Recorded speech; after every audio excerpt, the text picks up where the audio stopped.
नमस्कार दोस्तों। पिछले भाग में हमने देखा था कि हेलोएरिन क्या है, इसके प्रकार को समझा था।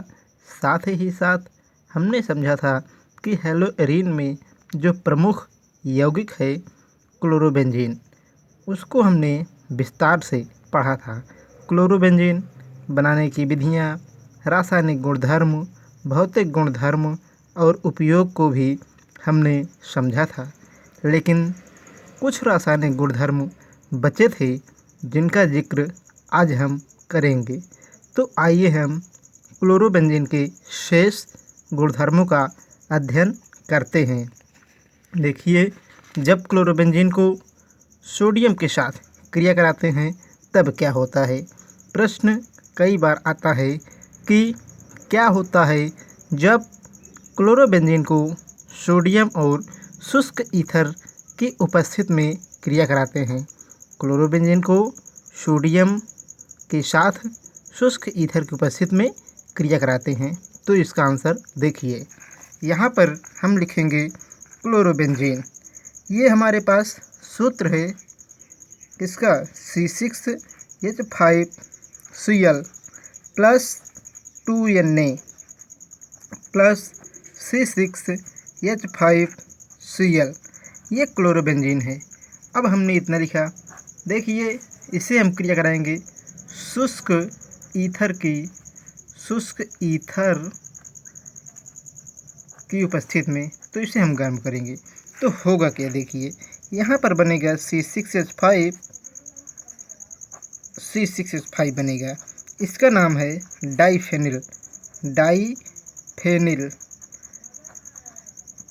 डाइफेनिल प्लस हमारे पास क्या बचा है, Na 2 बार था और Cl 2 बार है, तो बन जाएगा 2NaCl। इस अभिक्रिया को हम इस प्रकार भी दर्शा सकते हैं। देखिए, यहाँ पे हम कर देंगे Cl, ये क्लोरोबेंजीन हो गया, प्लस 2Na प्लस क्लोरोबेंजीन। अब इसे हम शुष्क ईथर की उपस्थिति में ईथर की उपस्थिति में क्रिया करा देंगे। तो क्या होगा, देखिए यहाँ पर डाइफेनिल बनेगा।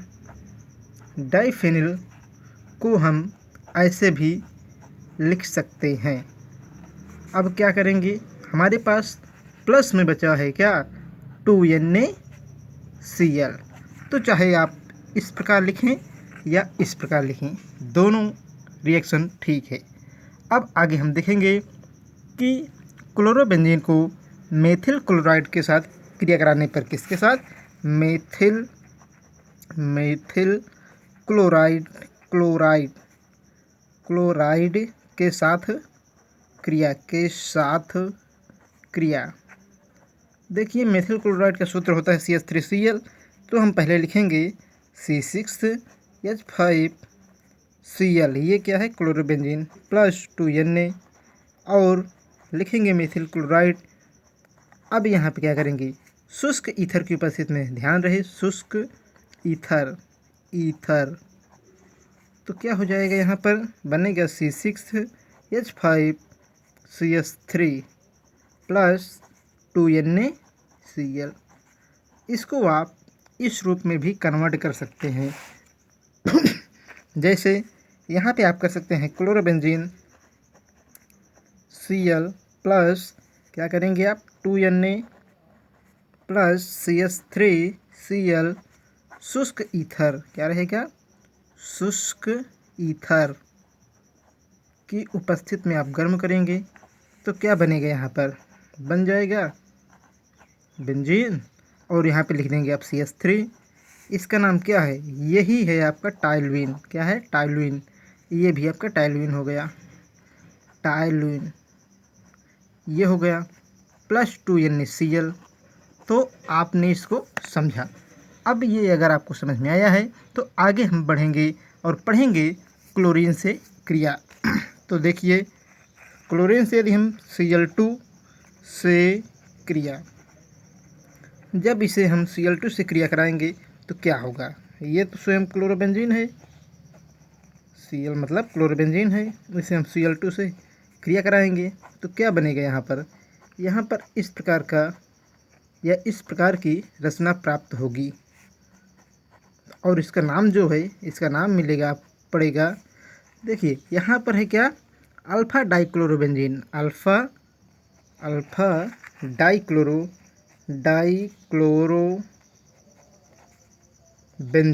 बेंजीन और दूसरा है पैरा हाइड्रॉक्सी या आर्थो कह सकते हैं इसे, हम क्या कर सकते हैं, आर्थो। और यह है para hydroxy benzene, para dichloro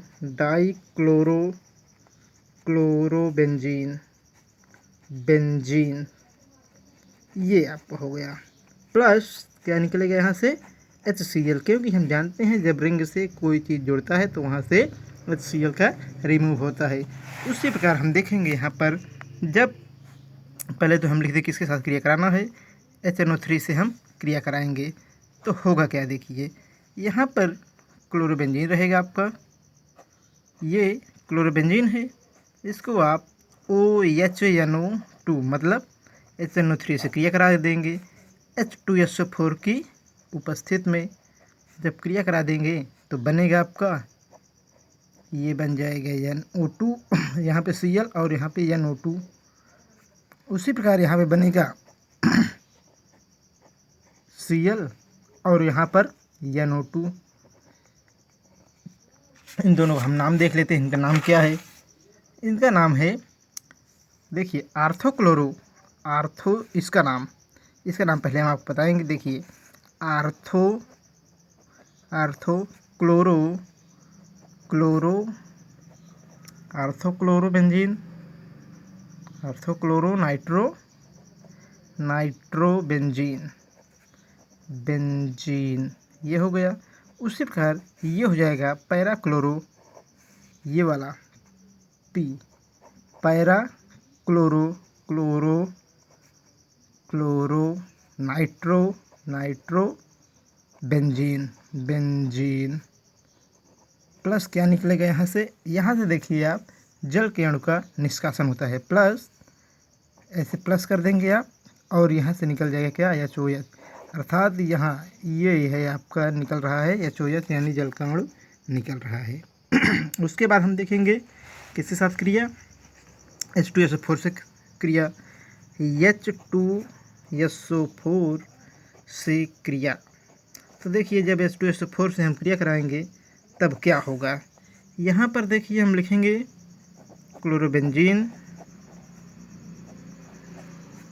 यहाँ पे Cl होगा, क्लोरोबेंजीन प्लस H2SO4 रिएक्शन कराएंगे आप, मतलब गर्म करेंगे तो होगा यहाँ पे बनेगा आपका SO3, ये बन जाएगा आपका H, और ये दो प्रतिरूप देता है अपना, एक देगा आपका आर्थो, एक देगा आपका पैरा, SO3H। अब इसका नाम क्या होगा, इसका नाम हो जाएगा डाइक्लोरोनाइट्रोबेंजीन। इसका नाम क्या हो जाएगा, पहले देखिए आर्थो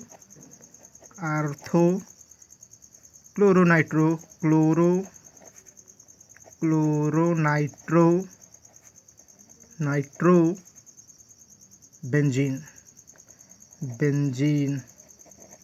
लेकिन ये ग्रुप जो जुड़ा है इसके कारण हो जाएगा इसका नाम और बड़ा हो जाएगा, सल्फोनिक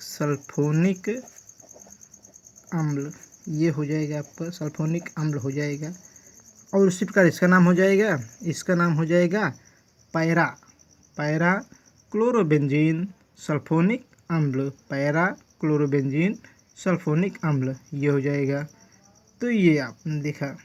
और आगे हम बढ़ेंगे, जो अन्य क्रियाएँ होती हैं, क्लोरल से क्रिया या DDT, नाम है इसका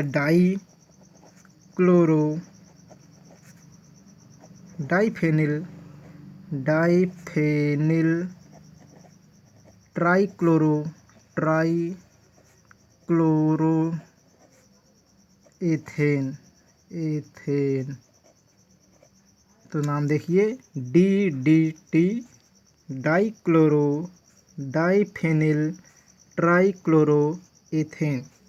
अब क्या करेंगे हम, यहाँ पर लेंगे 2 क्लोरोबेंजीन। कैसे, देखिए ये आप ऐसे स्ट्रक्चर बनाएंगे ये, और यहाँ पे Cl प्लस करेंगे आप CCl3 CHO, यही है क्लोरल, प्लस यहाँ पे आप कर देंगे बेंजीन बनाएंगे, उसके बाद Cl कर देंगे।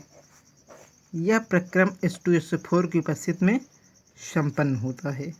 तो क्या होगा, यहाँ से देखिए यहाँ पर क्या है, OH है, ये OH है, और क्या होगा यहाँ से ये बेंजीन रिंग एक दूसरे से जुड़ेंगे।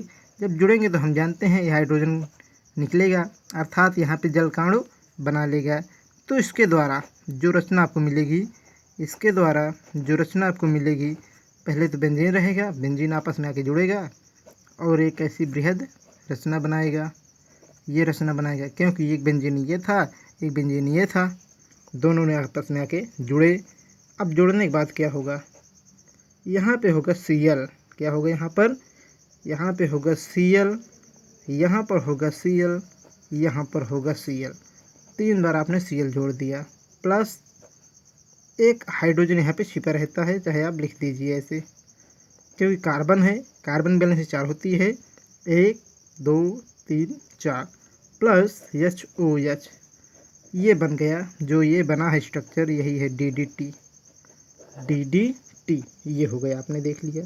तो DDT है, तो हमने DDT को देखा। अब DDT पे प्रश्न आता है, तो देखिए DDT एक क्लोरीन युक्त कार्बनिक कीटनाशी पदार्थ है जो लगभग रंगहीन, स्वादहीन, सफ़ेद क्रिस्टलीय ठोस है।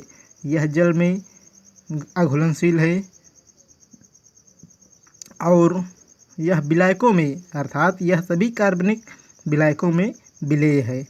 यह प्रकृति में नहीं मिलता है, इसे कृत्रिम रूप से क्लोरल से, मतलब क्लोरोबेंजीन को क्लोरल से क्रिया करा के बनाया जाता है।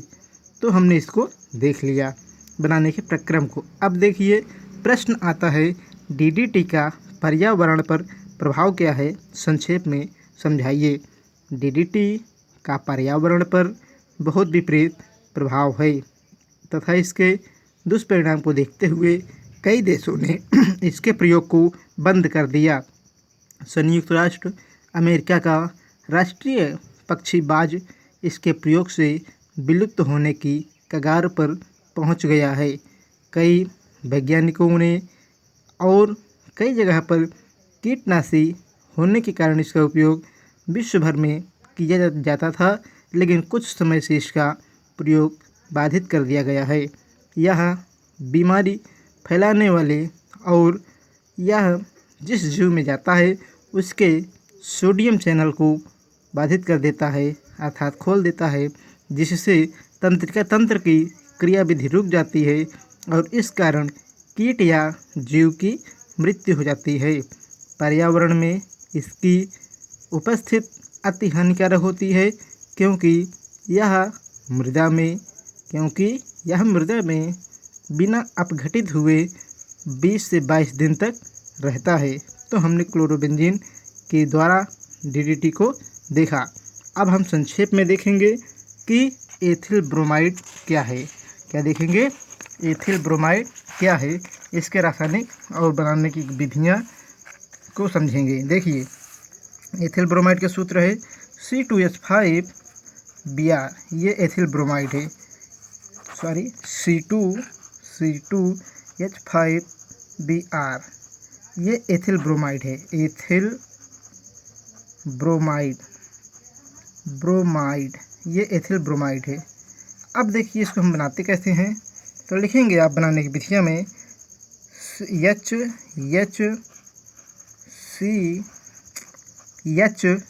मतलब ये एथिलीन हो गया, HBr से आप क्रिया करा देंगे तो क्या होगा, आप बन जाएगा, ये 2 बंध है तो बंध को तोड़ेंगे तो एक बंध इधर आएगा, एक बंध का इलेक्ट्रॉन इधर आएगा, तो ये बन जाएगा, ऐसे बना लेगा इस प्रकार की रचना। Br यहाँ जुड़ जाएगा, यहाँ पर हाइड्रोजन अटैच हो जाएंगे। ये प्रक्रम अर्थात ये क्या बना लिया हमने, एथिल ब्रोमाइड को बना लिया है। इसकी और विधियाँ हैं, देखिए जैसे हमारे पास क्या है C2H6 है, इसे हम किससे क्रिया करा दें, Br2 से क्रिया करा दें तो क्या होगा, यहाँ पर ये हो जाएगा आपका C2, मतलब ऐसे 2 बार लिख लीजिए C। हाइड्रोजन कितनी बार है यहाँ पर हाइड्रोजन है हमारे पास कितनी बार, 6 बार, तो आप HBr को निकाल देंगे प्लस HBr। अब क्या बचेगा, 2 Br था, 1 Br बचा हुआ है। हाइड्रोजन कितने थे हमारे पास, 6 थे पहले, अब 5 बचे हैं, 1 2 3 4, ये 5 हो गए। तो हमने ये देख लिया। अब उसके बाद जो प्रायोगिक विधि है एथिल अल्कोहल पर KBr तथा सांद्र H2SO4 की क्रिया से, तो हम क्या करते हैं, देखिए प्रायोगिक विधि, इसमें हम क्या करेंगे, लिखेंगे KBr प्लस H2SO4, ये बना लेगा HBr प्लस KHSO4। अब हम लिखेंगे C2H5OH प्लस HBr, ये बना लेगा C2H5Br प्लस HOH, ये बना लेगा। अब हम देखेंगे इसके रासायनिक गुणधर्म, क्या देखेंगे, इसके हम रासायनिक गुणधर्म देखेंगे। तो देखिए इसका जो रासायनिक गुणधर्म है वह, इसे हम मतलब उसका पहला जो रासायनिक गुणधर्म है वह है NaOH से क्रिया,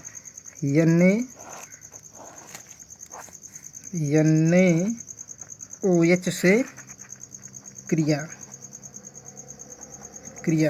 देखिए C2H5Br प्लस NaOH, तो ये बन जाएगा आपका, NaBr निकल जाएगा बाहर, C2H5OH प्लस NaBr, ये बाहर निकल जाएगा।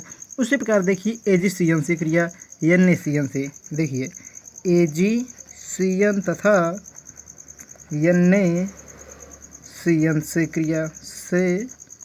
क्रिया, देखिए C2H5Br प्लस AgCN, ये बना लेगा C2H5CN प्लस क्या बना लेगा, AgBr।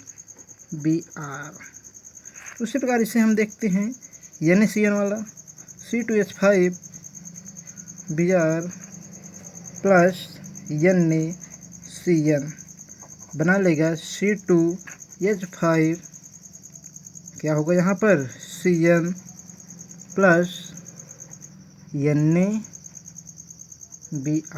ये हमने देखा।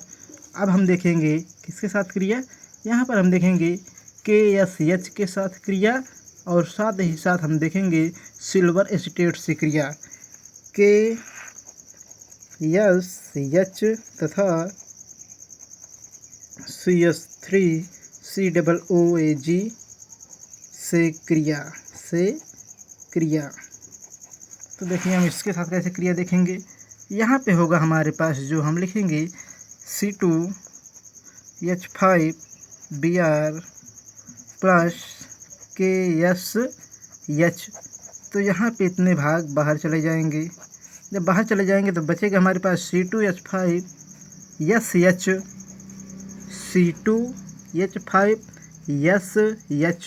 प्लस KBr, यही तो बचेगा हमारे पास। प्लस अगला हम देखेंगे C2H5Br plus CH3COOAg, silver acetate से हम क्रिया करा रहे हैं, तो बचेगा हमारे पास CH3COO और उसके बाद C2H5 प्लस जो बचेगा, देखिए क्या बचेगा, AgBr। तो हमने ये देखा। अब आगे हम देखेंगे जिंक से क्रिया। जिंक तथा सोडियम से क्रिया, Zn तथा Na से क्रिया। तो देखिए लिखेंगे C2H5 प्लस 2Na, पहले Na से हम देख लेते हैं, C2H5Br। तो देखिए यहाँ पे C2H5Br ना होकर के यहाँ पे बंध बनेगा C2H5 प्लस क्या बचेगा यहाँ पर 2NaBr, ये होगा। उसी प्रकार और हम देखते हैं यहाँ पे होगा C2H5Br प्लस ZnC2H5Br। इसे हम रिएक्शन कराएंगे तो क्या बनेगा C2H5, उसके बाद बंध बन जाएगा C2H5 प्लस ZnBr2, ये हम देखेंगे। इसे हम देखिए इस वाले रिएक्शन को हम ब्रुटाज अभिक्रिया, कौन अभिक्रिया, ब्रुटाज अभिक्रिया, और इसे हम फ्राइलैंड अभिक्रिया के नाम से जानते हैं। तो हमने ये देखा। अब उसके बाद इसके हमने गुणधर्मों को पढ़ लिया है। संक्षेप में हम इसके उपयोग को समझ लेते हैं। इसका उपयोग विभिन्न रासायनिक यौगिकों के संश्लेषण में किया जाता है। यह अस्थायी निश्चेतक के रूप में उपयोग होता है। औषधियों बनाने में इसका प्रयोग किया जाता है। साथ ही साथ एथिलीकारक के रूप में इसका उपयोग करते हैं। और सबसे बड़ा इसका उपयोग है प्रयोगशाला में अभिकर्मक के रूप में। तो आज हमने क्या देखा, आज हमने देखा एथिल ब्रोमाइड क्या है, क्लोरोबेंजीन के रासायनिक गुणधर्म, DDT आदि को हमने पढ़ा। अगले भाग में हम पढ़ेंगे कि एक नया पाठ, और यहाँ पर इस पाठ का समापन होता है। तो अगले पाठ में जिस पाठ को हम पढ़ेंगे, अगले भाग में हम जिस पाठ को पढ़ेंगे वह एक नया पाठ होगा, और यहाँ पर इस पाठ का समापन हो रहा है। देखिए रसायन विज्ञान में जो भी आपको समस्याएं हों, जो कुछ न समझ में आए, कमेंट बॉक्स में आप लिखिए। साथ ही साथ यदि आपको कोई समस्या नहीं होती है तो भी रसायन विज्ञान को पढ़ते रहिए, या ऐसा विषय है जिसे बार बार याद करने, बार बार लिखने से ही आपको सफलता मिलेगी, अन्यथा सफलता आपको नहीं मिलेगी। यह विषय आपको कठिन लगेगा। तो पढ़ते रहिए, चैनल को देखिए, लाइक सब्सक्राइब शेयर अवश्य करें। धन्यवाद।